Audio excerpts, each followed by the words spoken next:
It's 10 o'clock. This is Sky News at 10. Our top story. The deadliest single attack in Ukraine this year. 51 civilians are killed in a Russian missile strike on a cafe. The pills used to drug patients so staff could have an easy life. 2 healthcare workers are found guilty of mistreatment. Queuing for baby formula. Charities resort to rationing as families still struggle to feed their children. Help, please help. Don't sit there and judge and look and ponder, just do it. The hottest September on record, why new climate data has left scientists stunned. Plus, sent abroad as cheap labour, now demanding an apology. We hear from one of Canada's last surviving British home children. And we'll take a first look at tomorrow's front pages in our press preview from 10:30 right through to midnight.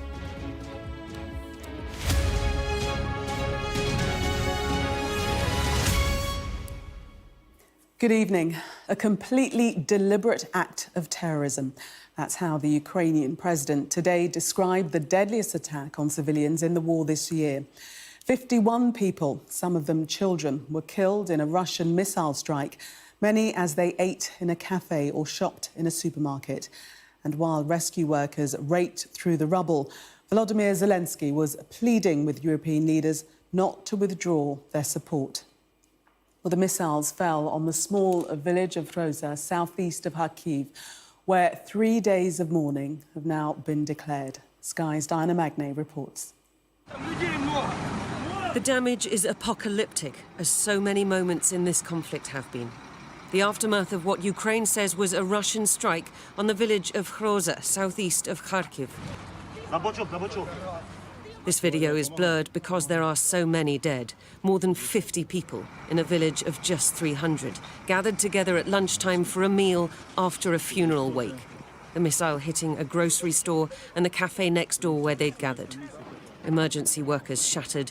The heart of this small village ripped out in one of the biggest one-day death counts in this terrible war. In the Spanish city of Granada, Volodymyr Zelenskyy called it a completely deliberate act of terrorism as he tried to galvanize Europe's leaders to stay steadfast in their support. We all need a format of support for the nations whose lives Russia has already tried to destroy, so that the ruin caused by Russia can never spread anywhere else. Russia's defense minister visited his troops behind the Russian line in Ukraine Thursday morning. There's been no official comment yet on the strike at Hroza, but their habitual line is that Russia does not hit civilian targets. At his annual foreign policy marathon at Valdai, Vladimir Putin said Ukraine would last just 1 week without the West's backing, as he repeated some familiar themes. I said many times that we did not start a so-called war in Ukraine. No, we're trying to end this war. The West always needs an enemy. Some here may not believe this war was worth starting, but now they're in it, they want to win. And this is the cost. Beyond the massive military casualties on both sides, the relentless toll on Ukraine's civilians. Today in Hroza, and who knows where the missiles will land next. Diana Magne, Sky News. Let's cross now to our Europe correspondent, Adam Parsons. And Adam, this missile attack came as President Zelenskyy was being told the EU can't match military aid previously pledged by America. Yeah, and I think what's happened today sums up so much of this conflict, that there are awful scenes that you are seeing in villages like Hroza, a wake being attacked by a missile, perhaps not even a normal battlefield missile, causing devastation. Huge focus on that, and also on what the politicians are saying. And at the moment, we really are at a very significant point in this political debate around funding, because over in the United States, President Biden is trying to push through finance bills. He managed to keep government running, but pointedly without a clear reference to funding going to Ukraine. Suggestions now he may need to find a workaround to get $24 billion worth of aid for armaments continuing to go out to Ukraine, facing opposition from Republicans. Now, it's very clear, if you talk to European diplomats, that if that American tap got turned off, they couldn't match it. There's no way they could come up with $24 billion worth at the drop of a hat, not least because there are some countries who are becoming increasingly nervous about supporting Ukraine with more and more money. The Robert Fico, who did so well in the Slovakian election, is very wary. Viktor Orban in Hungary is something of a refusenik. At the European political community today, the likes of Britain, Germany, France and Spain still backing Ukraine. But at the moment, that's why Zelenskyy was there. He's worried the money could run out. OK, Adam, thank you. Well, you heard from Vladimir Putin in Dana Magne's report. During that speech, he also revealed that hand grenade fragments had been found on remains of passengers killed when the plane carrying Wagner chief Yevgeny Prigozhin crashed in Russia in August. Mr. Prigozhin was killed in the crash 2 months after he led an attempted coup in Russia. That's after he became increasingly outspoken over the treatment of his mercenaries fighting on behalf of Russia in Ukraine. A nurse has been convicted of unlawfully drugging patients on a hospital stroke unit by giving them sedatives so she could have an easy life at work. Catherine Hudson drugged 2 patients at Blackpool Victoria Hospital.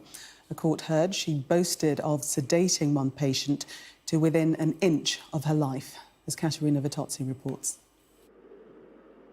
They were simply meant to care. Instead, nurse Catherine Hudson, here in the green coat, drugged patients on her ward. Healthcare assistant Charlotte Wilmot encouraged her. Both worked at Blackpool Victoria Hospital on the stroke unit, and there, between February 2017 and November 2018, the prosecution said Hudson used unprescribed sedatives to keep patients compliant, quiet, and sometimes simply did it for her own amusement. Those families who trusted these nurses to provide care and treatment to their loved ones and to keep them safe whilst they're in hospital. And those nurses who actually were callous and cruel in their behaviour. Do you have anything to say to the patients in this case? After being found guilty today, nurse Hudson was remanded in custody. Charlotte Wilmot was released on bail. Have anything to say? She refused to answer our questions. Both had denied ill-treating patients, like Aileen Scott in her 70s when she was admitted and then drugged. Her son spoke of the horror of finding out what had happened. My mum had a hemorrhagic stroke and was paralysed. She was no nuisance to nurses in that hospital. She couldn't do anything and she relied on them for their care and support. So to hear how she's been treated by Cathy Hudson and others is unacceptable. The jury was shown text messages between the 2 women where Hudson wrote, "I sedated one of them to within an inch of her life. Bet she's flat for a week." And another where she said, "What's Bed 29 been doing today?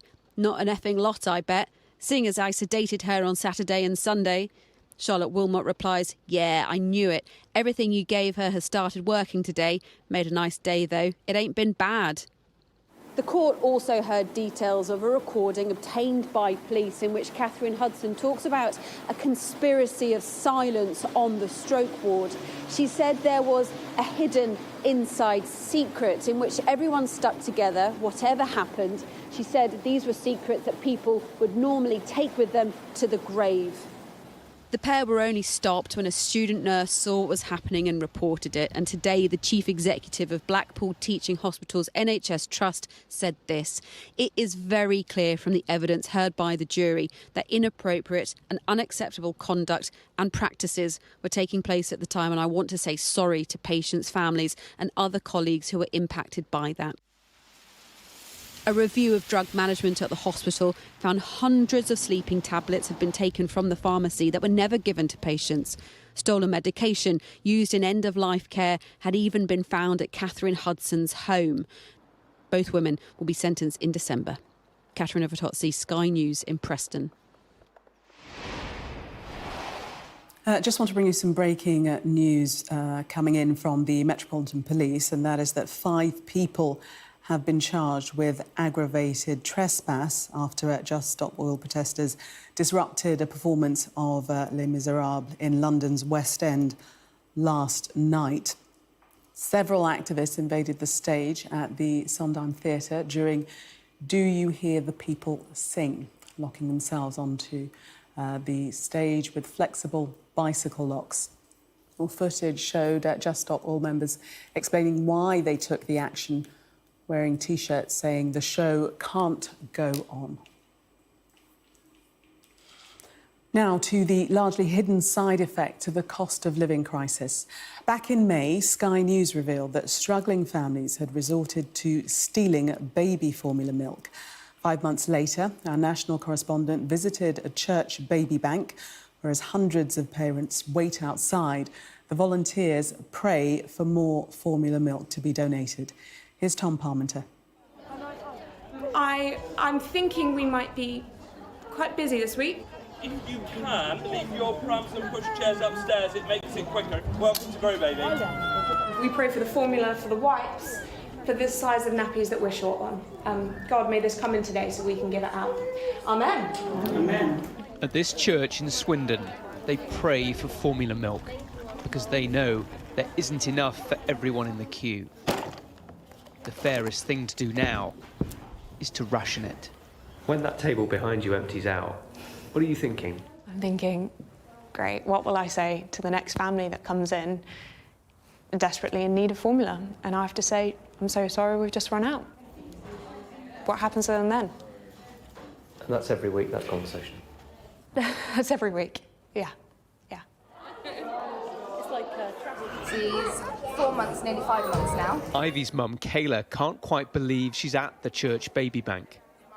She's on maternity leave from her job. Her partner works, but they still struggle to keep up with the cost of formula. Literally a milk crisis. It makes me feel so angry and irritated that parents are forced to feel ashamed that they can't afford milk for their babies and that the government aren't listening. They're not doing anything.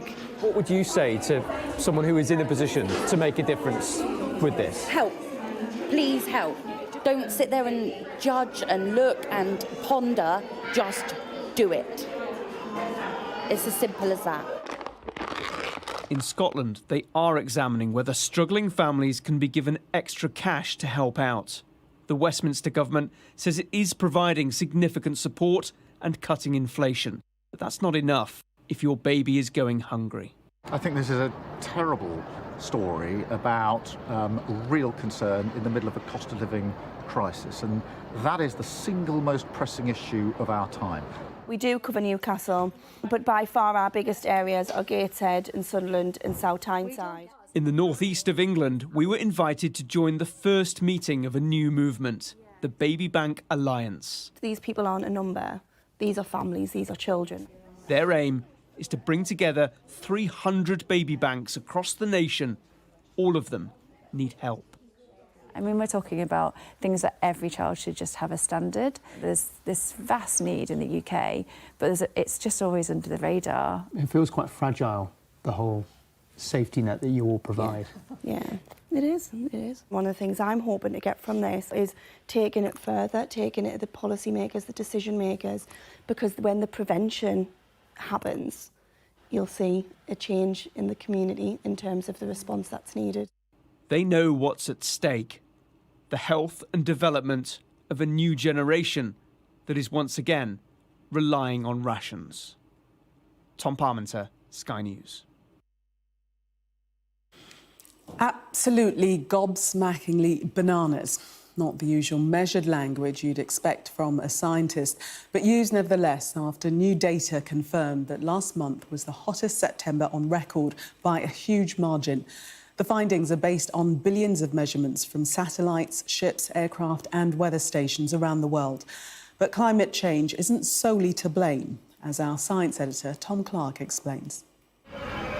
After a balmy September, parts of the UK are forecast 26 degrees for an October weekend. Elsewhere, even more extremes. Tenerife is ablaze again. After enduring wildfires along with much of southern Europe this summer, 3,000 people now forced to evacuate. Individual weather events have complex causes, but additional warming connects them all. And this month, we've seen heat like never before. The latest data from Europe's Copernicus satellite system reveals September 2023 isn't just the warmest ever recorded, it's the warmest by a huge margin, half a degree warmer than the previous warmest September and a full 1.75 degrees warmer than pre-industrial times. And of course, it's not just September that's beyond unusual. For the last few months, global surface air temperatures have been significantly above the warming trend we've been seeing for decades, shown by the annual averages in the wiggly lines here. Even though it's only September, it's predicted 2023 will now be the warmest year on record. This September was more unusual than any other month of any other year in our data set that goes back to 1940. So not only have we had a record-breaking summer this year with the warmest June, the warmest July, the warmest August on record, now we have the warmest September on record. With such temperature craziness, it's reasonable to assume climate change is accelerating. But so far, at least, there's no evidence of that. Even with exceptional months and years, the temperature trends are still within the bounds of what scientists forecast relative to the increase of greenhouse gases in the atmosphere. So what's going on? Well, there's El Niño, the cyclical phenomenon in the Pacific. Here you can see one of its hallmarks, much higher ocean temperatures off South America. This is essentially a massive injection of heat into an already warming atmosphere. But ocean temperatures in the Atlantic and other oceans are unprecedentedly warm too and unconnected to El Niño. Theories abound, but the 11-year solar cycle, a fall in smog from shipping, even volcanic eruptions could be playing a part. But all that heat has an impact. This was Typhoon Koinu arriving in Taiwan yesterday. Peak winds hit 212 miles an hour, a new record for Taiwan. Heat energises storms, warm air holds more rain. This September may be an outlier, but it's a foretaste of what a 1.5 degree warmer world looks like, and the weather it brings, the new normal. Tom Clark, Sky News. And you saw scenes of extreme weather in Taiwan there. In India, at least 18 people have been killed and almost 100 others are missing after flash flooding in the northeast of the country. More than 2,000 people were rescued after heavy rain caused a lake to burst its banks, swamping a number of towns and washing away bridges. A drone strike on a Syrian army college has killed at least 80 people, including 6 children. Hundreds were injured in the attack on a military graduation ceremony attended by young officers and their families in the city of Homs. Syria's military has accused insurgents backed by known international forces, but no group has claimed responsibility. A man who broke into Windsor Castle with a loaded crossbow has been sentenced to 9 years in custody. Jaswant Singh Chahal told officers on Christmas Day in 2021 he was there to kill the late Queen. A judge said the sentence was a hybrid order under the Mental Health Act, meaning Chahal will stay in hospital for the remainder of his psychiatric treatment before being transferred to prison. They saw him, walked towards him, challenged him, and they gave him some clear instructions, and he then dropped the crossbow. And then those officers were able to calmly arrest him, and then obviously officers of the Counter-Terrorism Command then took over the investigation at that point. I think the important thing to remember here is that nobody was hurt in this incident. The royal family were protected. The Windsor Castle was protected by royalty and specialist protection officers who were there on the day. And I think that's the important thing to remember here. We will, of course, learn our lessons from every incident that happens.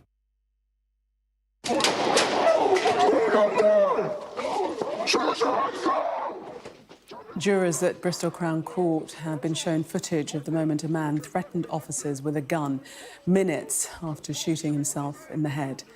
Reid Wishusen was arrested at home in Somerset after police received a tip-off that he was storing weapons. The 32-year-old shot himself after officers allowed him to use the bathroom, but was shot by officers after he pointed the weapon at them. Mr. Wishusen is accused of firearms offences, which he denies. It's the by-election result which the Scottish Labour leader says could be seismic for his party. Polls have just closed in Rutherglen and Hamilton West after a vote triggered when former SNP MP Margaret Ferrier was removed for breaking COVID lockdown rules. Well, our chief political correspondent John Craig is at the counter. And John, a result expected within hours. What are the issues there? Well, this is all about whether Labour can win big and create a springboard for the Labour campaign in the general election. Now, tonight could be a defining moment in the battle for the next general election. Labour needs to overturn an SNP majority of just over 5,000, a swing of only 5 or so %. Nothing like the swings they have achieved in recent by-election victories in Selby and Ainsty and Wakefield. But if Labour can win big, then they will be hoping that, thanks to the decline of the SNP's support since Nicola Sturgeon quit back in February, they can pick up to 20, possibly more than 20 seats off the SNP at the next general election, which would help Mr. Sir Keir Starmer in his bid to become Prime Minister. It's as important as that. It sounds dramatic, but this is such a key contest. Everyone here is predicting a Labour victory. The Labour say it's going to be a decent night. The Tories are predicting a Labour win, and the SNP admit they've had a tough time. So all the signs are it's going to be a Labour victory. But will it be a significant victory? Will they win big and set Sir Keir on course for number 10? Just down the road from here, it's Hamilton Park Racecourse. But this is a two-horse race, even though it's a crowded field with 14 candidates. We are expecting a Labour win, but everybody will be looking at the size of the swing to see if Sir Keir really is on course to make big gains in Scotland, which will help him on the road to 10 Downing Street. John, thank you. We'll be back to you later on for that result. George is 100 years old. He's one of the last surviving British home children in Canada, and his dying wish is for an apology from the government there. Between 1860 and 1948, Britain sent more than 100,000 children across the Atlantic, most of them orphans, with a promise of a better life. But instead, many suffered hardship and abuse, as James Matthews reports. There'll be bluebirds over. On his 100th birthday, they sang Georgie's favourite song. Just you wait and see. There'll be love and laughter.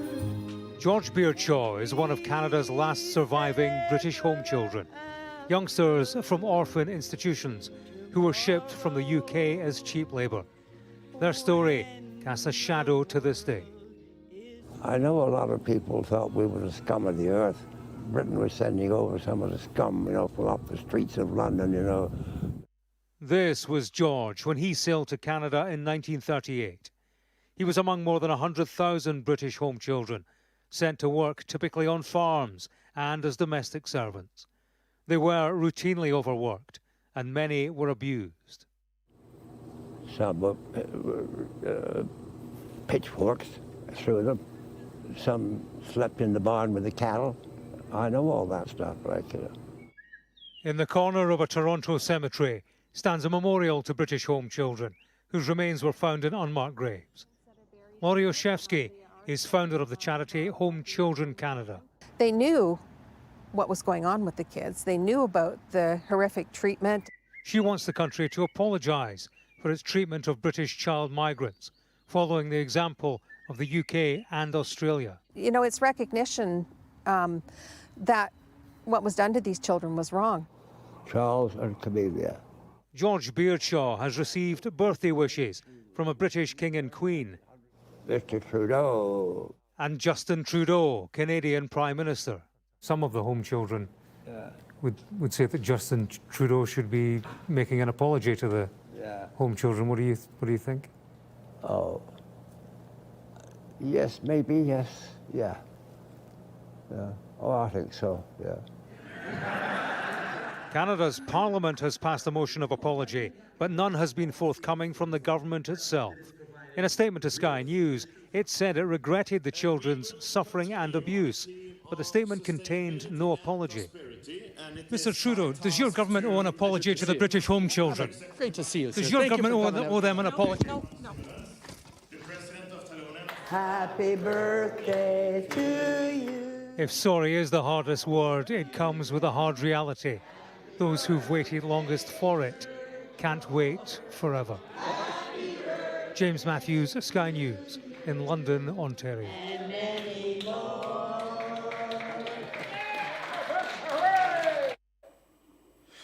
It's the Wiltshire Brewery, dismantled and rebuilt brick by brick in Pyongyang. Today, the Taedong-gang beer factory, which originally operated in Trowbridge, was named one of North Korea's top businesses. Alice Porter went along to the site where it once stood.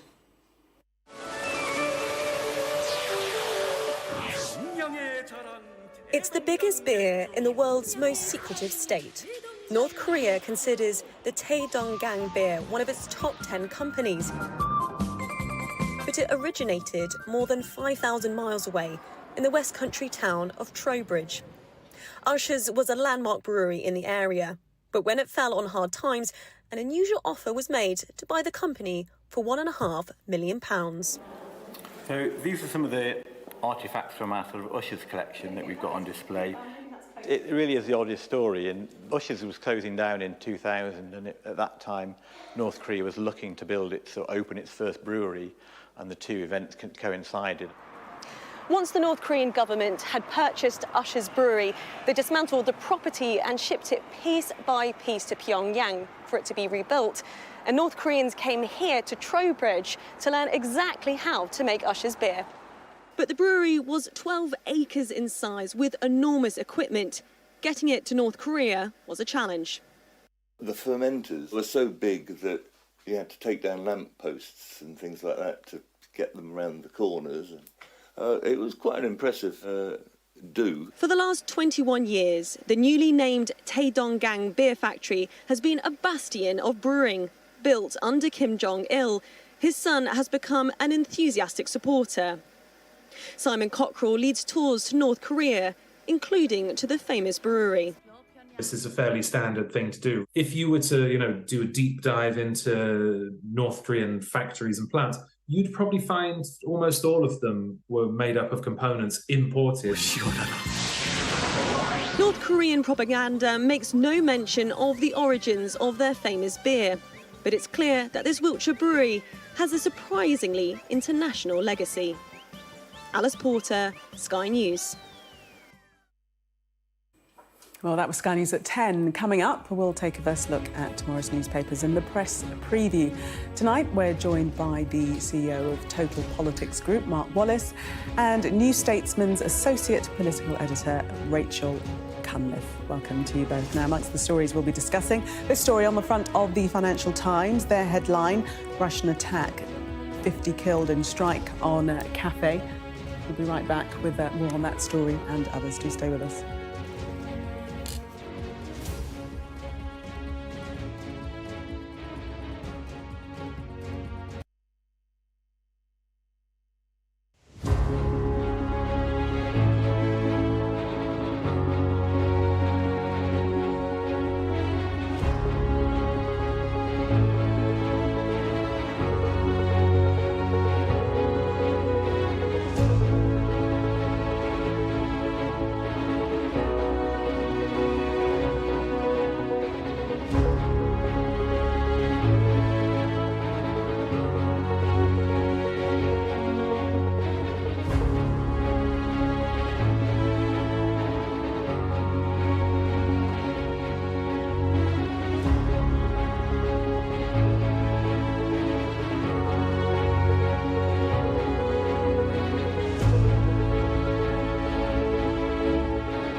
5 of us have made it out of the car.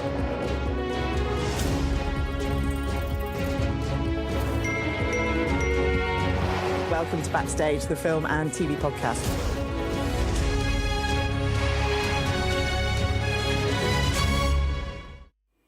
Welcome back. You're watching Sky News. In just a moment, the press preview.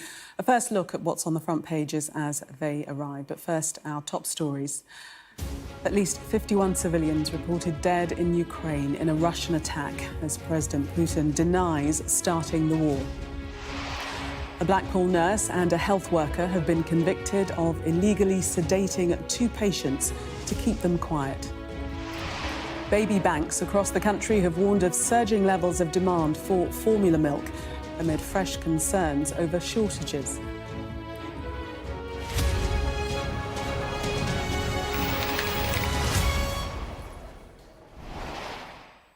You are watching the press preview, a first look at what's on the front pages as they arrive. It's time to see what's making the headlines with the CEO of Total Politics Group, Mark Wallace, and the New Statesman's Associate Political Editor, Rachel Cunliffe. They'll be with us from now until just before midnight. So let's see what's on some of those front pages for you now. Well, the Daily Mail leads with a story on 2 nursing staff who faced court for allegedly ill-treating patients in a stroke hospital unit. In the Daily Express, they report on a poll which found the majority of Brits now support pulling out of the European Convention on Human Rights to allow more illegal migrants to be deported.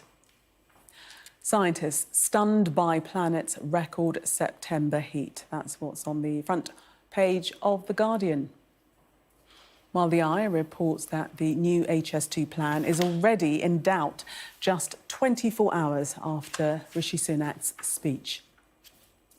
The Financial Times hears that in an effort to balance its books, Metro Bank has approached 3 of its rivals about taking on a third of its caseload of mortgages. The Metro covers the trial over the killing of council worker Ashley Dale. The Daily Mirror has a story on rugby league legend Rob Burrow and wife Lindsay, who helped raise more than £10 million to fight motor neurone disease. The Sun reports that a man has been arrested for allegedly plotting to kidnap a television presenter. And in the Daily Star, they say the average Brit now has just 3.7 true friends. 0.7. A reminder that by scanning the QR code you'll see on screen during the programme, you can check out the front pages of tomorrow's newspapers while you watch us. And we are joined tonight by Mark Wallace and Rachel Cunliffe. Welcome again to both of you. Let's start with The Eye. And this story, rather worryingly, saying that the new HS2 plan, although it isn't HS2 anymore in name at least, is already in doubt. This is less than 24 hours of the announcement from the Prime Minister Rishi Sunak, Mark.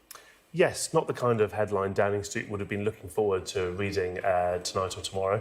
A lot of this hinges on the dossier of alternative plans that Rishi Sunak presented alongside his speech. You'll remember that he announced that he was deciding to cut the losses, effectively, was their message on the next phase of HS2. And instead, all the money was going to be spent on hundreds and hundreds of schemes in a variety of different transport systems in different places that he said could be delivered faster, with greater effectiveness and more bang for their buck. And what we're now seeing is that some of these are now being backpedalled on. The Leamside line in Northumberland, which has got a lot of focus in the northeast, they're now saying the government's thinking about it and looking into it, was the words of one minister, rather than the guarantee. Other schemes, more embarrassingly, in that document have already been built. And I think one of the interesting things about this is a symptom of what's happened in the last few weeks. Remember that net zero announcement that Rishi Sunak had to make more hurriedly than expected because of a seemingly accidental leak? Then we saw these leaks about HS2 that dominated the Tory conference. What's happened is they're trying to lock in the information, prevent it getting out. They're consulting fewer and fewer people, and so they're making mistakes. And that is going to leave them with egg on their face. Rachel? I mean, it's a pretty embarrassing mistake if you say we're cancelling an infrastructure project that we've talked about for the last decades and spent hundreds of millions, or in fact billions of pounds on already, so that we can give you a metro link to Manchester Airport that already exists. That is quite embarrassing. Also, one of the big announcements, part of that speech, was that it would be going, HS2 would be going from Euston in London rather than Old Oak Common, which is in Zone 3 on the west of London. And now it turns out that that may not happen unless there is private funding that's coughed up. There's also a lot of anger, I think, at the way that the station projects are being scaled back that will make it very difficult for a future government, a Labour government or indeed a Conservative government, to say in the future, actually, we do want to push ahead with this project because they are selling off the land that they bought at really quite high prices years and years ago. In order to, they're selling it off because they don't need it anymore, which will make it very difficult to reverse. So I think a huge amount of anger that the policy has been cancelled, a huge amount of anger as well at the way it was announced, with sort of weeks of speculation and then days of very, very intense speculation during party conference. We were both there. Well, that's because of all of the leaks, isn't it?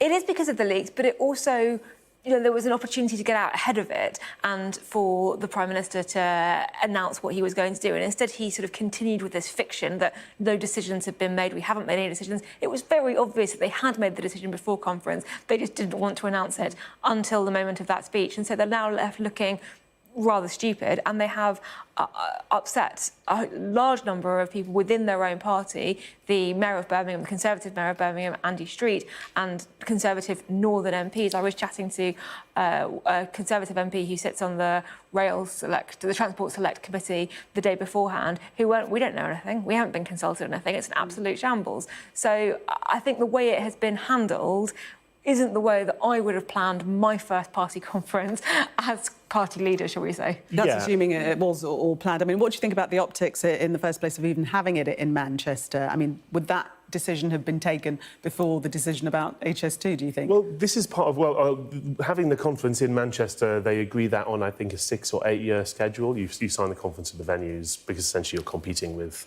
the actual conferencing world rather than the weird world of party conferences. They actually have to interact with the wider world of exhibitions and stuff.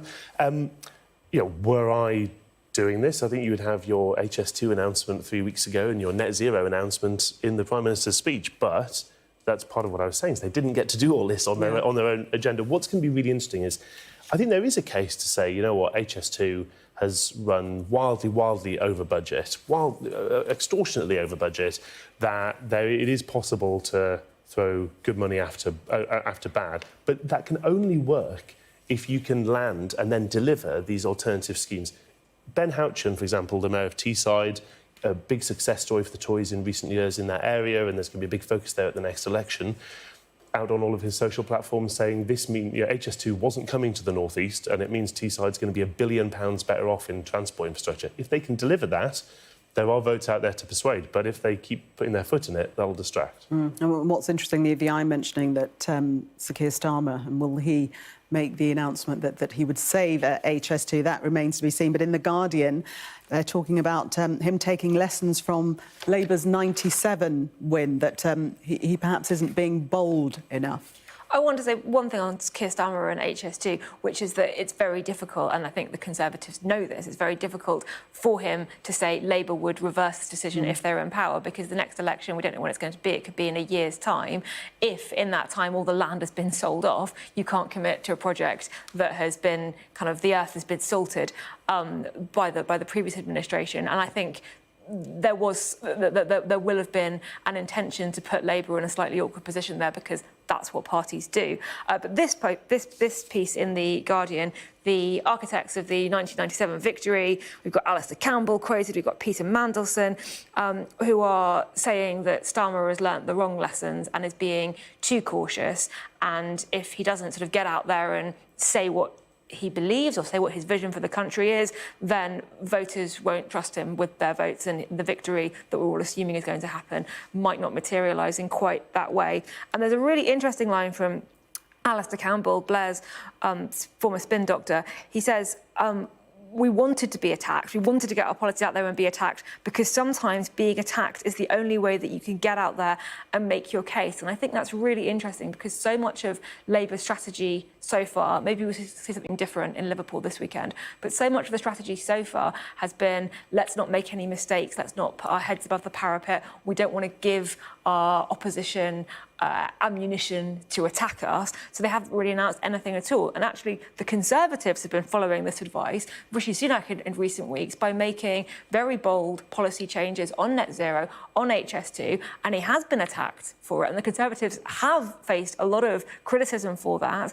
And some people in the party's strategists believe that has helped them because voters agree with the policies and they get talked about and it looks like it's strong and decisive and people like that. So I think sometimes you do have to risk upsetting some people in order to make your case and attract others, and that's what this group of Labour old-handers is trying to nudge Starmer into doing. Mark, do you think we're going to see more of that at the Labour Party conference in Liverpool? Are we going to see Sir Keir Starmer trying to have more clear water between Labour and Conservative? Evidently, the pressure for that is mounting. The other thing Alistair Campbell says is, if we were not happy if we were not making the news, and that is what they're at risk of at the moment, because it's not just a trap on would you reinstate HS2, it's a trap on would you do all of these other schemes that have been announced, would you use this money to keep the £2 bus fare nationally, etc. Because if you say we'll have HS2 back, you have to say we're going to ditch all of those things too. So there's been a distinct feeling for a while that part of Keir Starmer's or Labour's electoral strategy is to say to treat voters like the T-Rex in Jurassic Park. If you stand still, they can't see you. And he's been benefiting. He's been very successful. He's well out ahead in the polls, even now. He's been benefiting from the fact that the Conservative Party's been running around screaming its head off. And voters have been biting it as a result. If the Conservatives can get some discipline, they believe, and they can start setting the agenda, they can start saying, well, they can make Keir Starmer force him to respond to things. HS2 is partly about Rachel Reeves' fiscal policy, the fact they don't want to make unfunded spending commitments until they look under the hood and see the mess, etc. Well, that gives the Tories some freedom to say, we're going to do X, Y and Z, and dare Labour to say, we're not going to do that, we're not going to be drawn. And that takes discipline. Rachel, let's move on to the war in Ukraine and the Metro, detailing this story of this attack in northeastern Ukraine, possibly one of the most deadliest attacks since the war began. More than 51 people, I think the figure is now, have died in that attack. 51 people and mostly civilians. And I think that is the key thing that we should remember when we're talking about this story. I think there is a certain amount of Ukraine fatigue, or there has been over the last year and a half, and these stories come up and we go, oh yeah, that's still going on, and then something like this happens and you remember that the war is very much ongoing and that the cost of Ukraine's incredibly courageous stand against Russian aggression and continued stand has a very real cost in human lives. And I think this kind of story needs to be something that we remember and take into account when discussing continued aid to Ukraine, which is what the Prime Minister was doing at a meeting with Zelenskyy today. We should remember what it is that we're fighting for. Yes, President Zelenskyy reiterating that need for continued support from the rest of Europe. Absolutely. I hosted an event at the Conservative Party conference on Monday, actually, with, among others, the Ukrainian ambassador, and we had a Ukrainian MP join us with a video message from Odessa. We were talking about how the West and Western business actually can help to rebuild and already start to plan the rebuilding of Ukrainian infrastructure. But the footage from the Ukrainian MP from Odessa of the sheer level and scale of destruction, the tens of thousands of roads alone, for example, which have been destroyed. So tens of thousands of miles of roads in Ukraine that have been destroyed. The hundreds of thousands of acres that have been sown with landmines that are now lost to productive industry. Aside from that, time and time again, day after day, these are people who went to a grocery store. They went to buy food for their families. They're people who went reportedly to commemorate a fallen Ukrainian soldier, and they have been murdered by the totalitarian regime, which is battering them every day. And I think when the West is asked at conferences like we see happening right now for support from Ukraine, far too often we've seen the support's come, but it's been the minimum necessary support at the latest possible stage. Every time there's a debate, there's dragging feet, eventually there's a green light. We need to get out ahead of this, give them what they need up front, in full, and that's going to help save a huge number of lives. Rachel, far from abating, the war is raging on. The detail in that article is that British intelligence experts are warning that Russia may target civilian ships in the Black Sea, and that's to stop grain exports and then blame Ukraine for it. Well, we saw that right at the start of the conflict as well, with Russia targeting civilian sites, theatre, bombing areas around schools, and then when those casualties came in and when it became obvious that there had been civilians and children who had died, blaming the Ukrainians and blaming the acting as though putting out the message that it was Ukraine's fault that the civilians were there, or that they weren't really civilians. And again, we have to remember what kind of war we're fighting, and the youngest victim there, we believe, is 6 years old. Yeah. Very sad indeed that it continues. Rachel and Mark, thank you very much for the moment. We're going to take a break coming up. The average person apparently only has 3.7 proper friends. The three of us will discuss that next. Stay with us.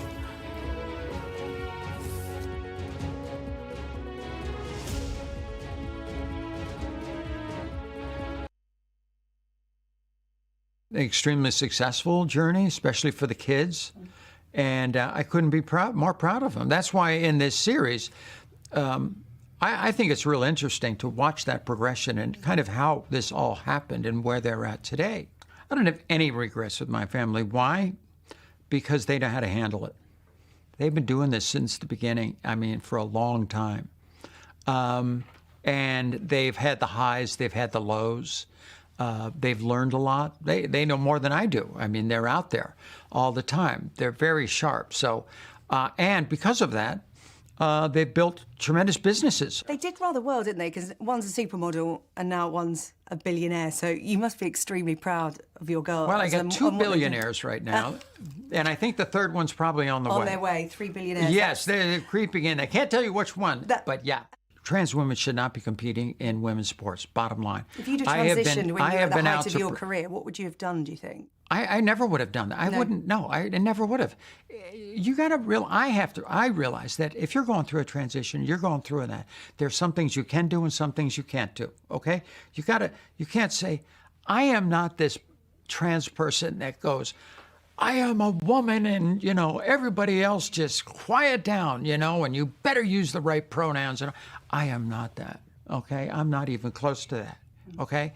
I am a young person. I'm a person that suffered from gender dysphoria. Gender dysphoria is real, okay? It is real. And it needs to be treated in your own way. But it's very small. There's very few people in the country that really are truly gender dysphoric. And, but I suffered with it my whole life. If you had a chance to read my book, Secrets of My Life by Caitlyn Jenner. I know it's from being a small and child. I go through the whole thing, the sneaking around, the lying, the behind closed doors, everything. And I suffered with this my whole life. I raised families and suffered with it, and on and on and on. And I finally got to the point in my life with dealing with gender dysphoria that here I was, like 65 years old. I had done this my whole life, that I'm sick and tired of this. You know, I got to live my life. All my kids are raised. Everything's done.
Welcome back. You are watching the press preview. Still with me, Mark Wallace and Rachel Cunliffe. Let's delve into the Express now. And this article about, well, Rishi Sunak being in talks regarding an EU migration deal, looking at the EU's intelligence and some sort of collaboration there. Not quite sure how far down the road this is, but certainly it's something that's being mooted, Rachel. I think this is a really interesting story. So Rishi Sunak is meeting European leaders as part of the European political community, which is not the EU, but it's this group of European leaders coming together to say, how can we solve some of Europe's big challenges? And obviously migration is one of Europe's big challenges, the global challenge. We talk about it a lot, or Suella Braverman talks about it a lot, like it's a UK-specific thing and the migrants are only coming to the UK. And actually, fewer of them are coming to the UK than many European countries. Italy, in particular, is facing this crisis. And so actually more cooperation between all the countries in Europe that are affected is a positive thing. And this has been Rishi Sunak's big strategy, as well as the deterrent things like the Rwanda policy and housing migrants and asylum seekers on barges. His thing has been, let's work with the governments of other EU countries and the EU government apparatus itself in order to have continent-wide cooperation against people trafficking gangs. Let's work out where these gangs are targeting people, what routes are they taking, which countries are they going through, which countries' national police forces are involved in tracking them. Let's work together and share information, and then we can target this problem at source rather than fixating on who happens to cross the channel and how they happen to do that. And this story is suggesting that progress is being made on intelligence sharing, essentially, and that the UK might at some point get access to the EU's border agency information that would help solve this international challenge, all of which I think is a very positive thing. Then you get some politicians who kind of go off script a bit and suggest that because Britain is an island, we should just not take anyone at all, and if it's other people's problems, and if the migrants are in France, they should stay in France, which I think if you're in complex negotiations with countries like France, saying we need your help, we need your cooperation, probably doesn't really help you get your case across. But Mark, this is a positive, isn't it, and a sensible approach to approach this as a shared European challenge, isn't it? Yes, and it's Rishi Sunak voted leave in the referendum, and so it's entirely in keeping with what he's always argued for, which is the idea that you can cooperate between countries without having to have supranational law overruling countries. It's quite interesting. I mean, if you look at the numbers on this, the government's saying that its numbers, the number of people crossing the channel is about 20% down year on year. A variety of pandemic-related reasons why 2022 was quite so big, so we'll see how that goes in the longer term.